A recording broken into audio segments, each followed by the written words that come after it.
하나님께서 오늘 우리에게 말씀 안에서 크신 은혜를 베풀어 주실 줄로 믿습니다.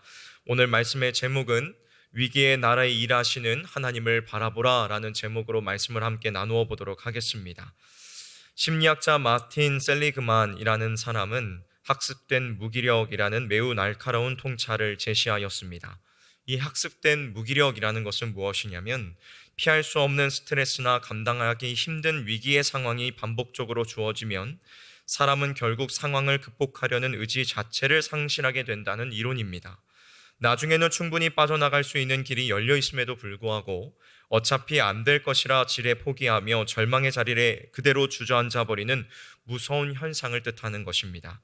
오늘 우리가 함께 읽은 본문에 등장하고 있는 유다왕 히스기야와 백성들이 마주한 현실도 이와 비슷했습니다. 당대 최강의 제국 아수르가 주변국들을 무참히 짓밟고 예루살렘마저 완전히 포위해버렸습니다. 본문 3절에서 말씀하고 있는 것처럼 산모가 아이를 낳을 때가 되었으나 해산할 힘조차 없는 철저한 무기력과 절망의 상태에 그들은 빠져 있었지요. 사방이 꽉 막혀 도무지 빠져나갈 구멍이 보이지 않는 참으로 캄캄하고 두려운 위기의 상황이었습니다. 그러나 히스기야는 그 학습된 무기력에 빠져 절망의 자리에 주저앉지 않았습니다. 오늘 이 새벽 사방이 꽉 막힌 위기의 날에 히스기야가 어떠한 믿음의 발걸음을 내디뎠는지를 함께 살펴보기를 원합니다. 오늘 주시는 이 생명의 말씀을 통하여서 우리의 삶의 닫힌 문을 여시고 일하시는 하나님의 크고 놀라운 은혜를 깊이 누리는 귀하고 복된 시간이 되기를 주님의 이름으로 소망합니다. 먼저 첫 번째로 우리는 절망의 자리에서 은혜의 자리로 나아가야 합니다. 우리는 어디에서 어디로 나아가야 된다고요? 네, 맞습니다. 절망의 자리에서 은혜의 자리로 나아가야 합니다. 오늘 본문 1절부터 4절의 말씀을 보면 히스기야 왕이 랍사게의 모욕적인 협박을 듣고 보인 첫 번째 행동이 기록되어 있습니다. 그 두려운 소식을 듣자마자 히스기야는 자신의 옷을 찢고 굵은 배를 두릅니다. 이는 하나님 앞에서 자신의 연약함을 인정하며 철저히 낮아지는 겸손의 표현이었습니다. 그리고 그는 지체 없이 여호와의 성전으로 들어갑니다. 사실 히스기야는 얼마 전까지만 해도 아수르의 공격을 막아보기 위하여 성전 문에 입힌 금까지 벗겨서 적국에 바치는 인간적인 타협을 시도했었습니다. 하지만 세상의 방법이 아무런 소용이 없다는 것을 처절하게 깨달은 그는 성전을 본래의 목적대로 사용하며 살아계신 하나님 앞에 온전히 엎드리고 있는 것입니다. 나아가 선지자 이사야에게 사람을 보내 기도를 부탁하며 이 캄캄한 위기를 돌파할 유일한 소망이 오직 여호와 하나님께 있음을 고백하고 있는 것입니다.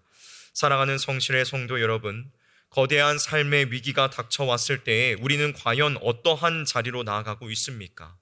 여러분은 삶의 위기가 닥쳤을 때에 어떠한 태도를 보이고 있습니까? 사방이 막힌 것 같은 답답한 현실 앞에서 많은 이들이 두려움에 사로잡혀 낙심의 자리에 그대로 머무르고 있으려고 합니다. 이리저리 사람들을 찾아다니며 도움을 구하기도 하고 내 힘으로 이 위기를 어떻게 벗어날 수 있을지를 끊임없이 세상의 계산기를 두드리기도 합니다. 그러나 내 힘으로 어찌할 수 없는 이 거대한 장벽 앞에서 혼자 탄식하며 절망하는 것은 문제 해결에 아무런 도움이 되지 않습니다. 세상의 지혜와 인간적인 타협은 결코 우리의 참된 피난처가 될 수 없다는 것입니다. 사랑하는 성실의 성도 여러분, 우리는 철저한 무력함을 느끼며 내 힘이 다 빠져버린 바로 그 순간에 몸을 일으켜 은혜의 자리, 곧 기도의 자리로 나아가야 합니다. 히스기야가 왕의 체면을 모두 내려놓고 굵은 배를 입은 채 성전으로 달려갔던 것처럼 우리 역시 하나님 앞에 나의 무능함을 있는 그대로 인정해야 합니다.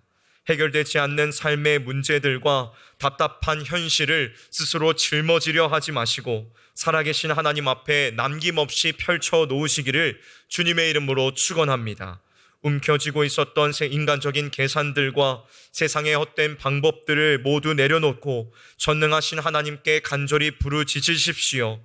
절망의 자리에서 머뭇거리지 마시고 은혜의 보좌 앞으로 담대히 나아가 막힌 담을 허무시는 그 기도의 능력을 생생하게 여러분의 삶 가운데서 경험하시기를 주님의 이름으로 축원합니다. 다음 두 번째로 우리는 어려움 앞에서 세상을 향한 두려움을 단호하게 차단해야 합니다. 오늘 본문 5절부터 7절까지의 말씀을 보면 히스기야의 간절한 부르짖음에 하나님께서 이사야 선지자를 통해 즉각적으로 응답하시는 장면이 나옵니다. 우리 함께 5절부터 7절까지의 말씀을 읽어보도록 할까요? 5절부터 7절까지의 말씀을 읽어보도록 하겠습니다. 시작. 이와 같이 히스기야 왕의 신복이 이사야에게 나아가니 이사야가 그들에게 이르되 너희는 너희 주에게 이렇게 말하라. 여호와의 말씀이 너는 아수르 왕의 신복에게 들은 바 나를 모욕하는 말 때문에 두려워하지 말라. 내가 한 영을 그의 속에 두어 그로 소문을 듣고 그의 본국으로 돌아가게 하고 또 그의 본국에서 그에게 칼에 죽게 하리라 하셨느니라 하더라. 아멘. 하나님께서는 히스기야를 향해 나를 모욕하는 말 때문에 두려워하지 말라라고 분명하게 말씀하십니다. 그리고 아수르 왕이 소문을 듣고 본국으로 돌아가 결국 그곳에서 칼에 엎드러지게 될 것이라고 약속해 주시지요. 여러분, 이 말씀에서 우리가 주목할 부분이 있습니다. 그것은 하나님께서는 아수르의 거대한 군대나 무기를 두려워하지 말라라고 하시지 않고 랍사게가 내뱉은 그 말들 앞에서 두려워할 필요가 없음을 명확하게 짚어주셨다는 것입니다. 대적의 진짜 무기는 눈에 보이는 칼과 창이 아니라 성도들의 믿음을 무너뜨리고 깊은 절망에 빠지게 만들려는 조롱과 협박의 말이었다는 것입니다. 사랑하는 성실의 성도 여러분, 오늘날 우리가 살아가고 있는 이 세상도 이와 똑같은 방법으로 우리를 공격해 옵니다. 세상은 끊임없이 거대하고 위협적인 소리들로 우리의 믿음을 흔들고 겁을 주지요. 치열한 삶의 현장에서 실패와 좌절을 겪을 때마다 세상은 마치 랍사게처럼 우리를 끈질기게 조롱합니다. 거 봐라, 네가 그렇게 정직하게 신앙을 지키며 살아간다고 해서 누가 알아주느냐? 네가 그렇게 신앙생활을 열심히 하고 믿음을 지키기 위해 노력하면 뭐하냐? 너의 삶에 그러한 어려움들이 있지 않느냐? 너의 하나님이 이 거대한 재정의 위기와 질병 속에서 과연 너를 구원하실 수 있겠느냐? 라며 우리의 귓가와의 불안과 공포를 쉴 새 없이 심어주려고 합니다.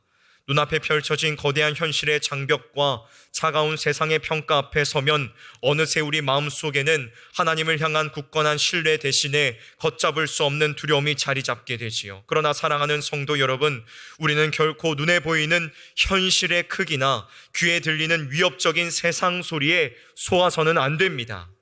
세상의 조롱이 아무리 거세고 두렵게 느껴질지라도 그것은 살아계신 전능하신 하나님의 말씀 한마디 앞에서는 흔적도 없이 무너져 내릴 허상에 불과합니다.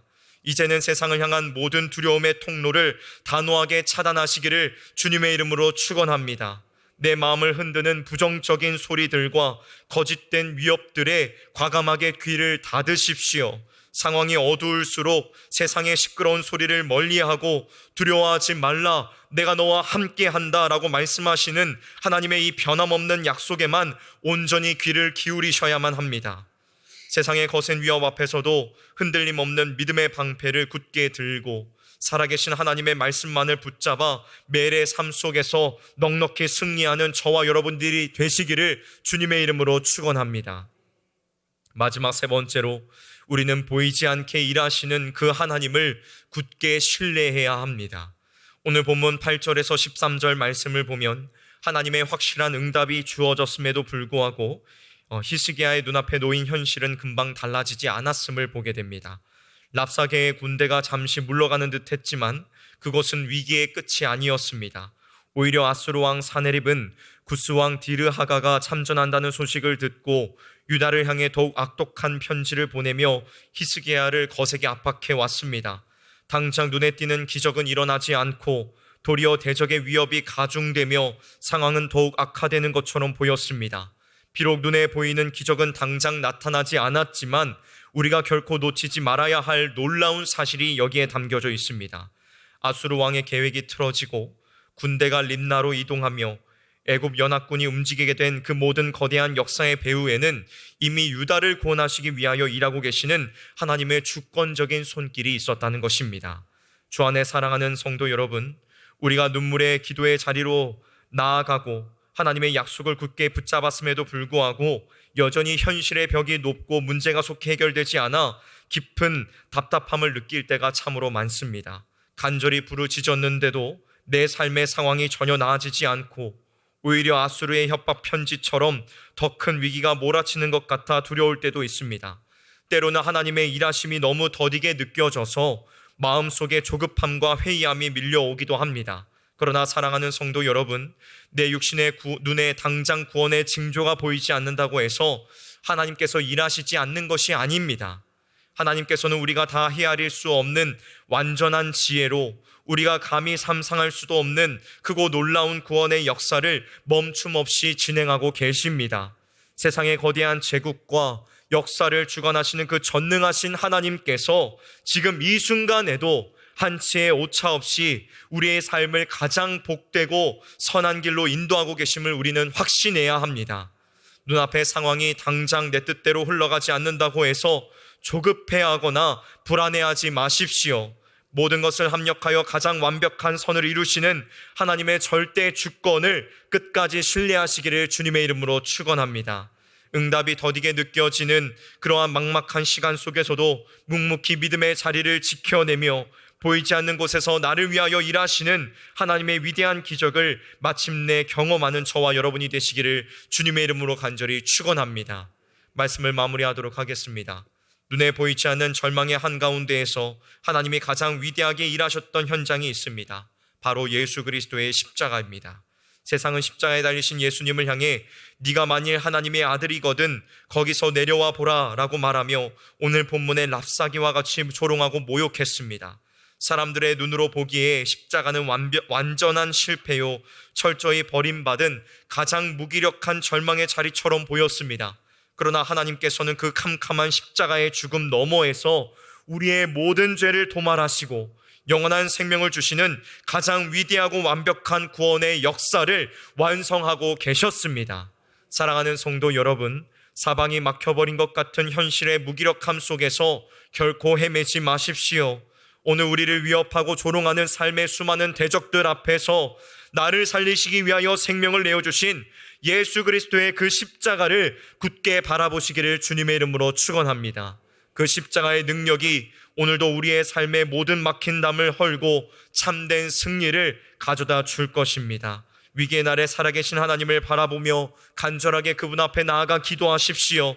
부르짖으십시오. 간절하게 구하십시오. 그리하여 보이지 않는 곳에서 나를 위해 일하시는 하나님의 이 위대한 기적을 매일의 삶 속에서 생생하게 경험하며 승리하는 우리 성실교회 모든 성도님들이 되시기를 우리 구주 예수 그리스도의 이름으로 간절히 축원합니다. 함께 기도하도록 하겠습니다.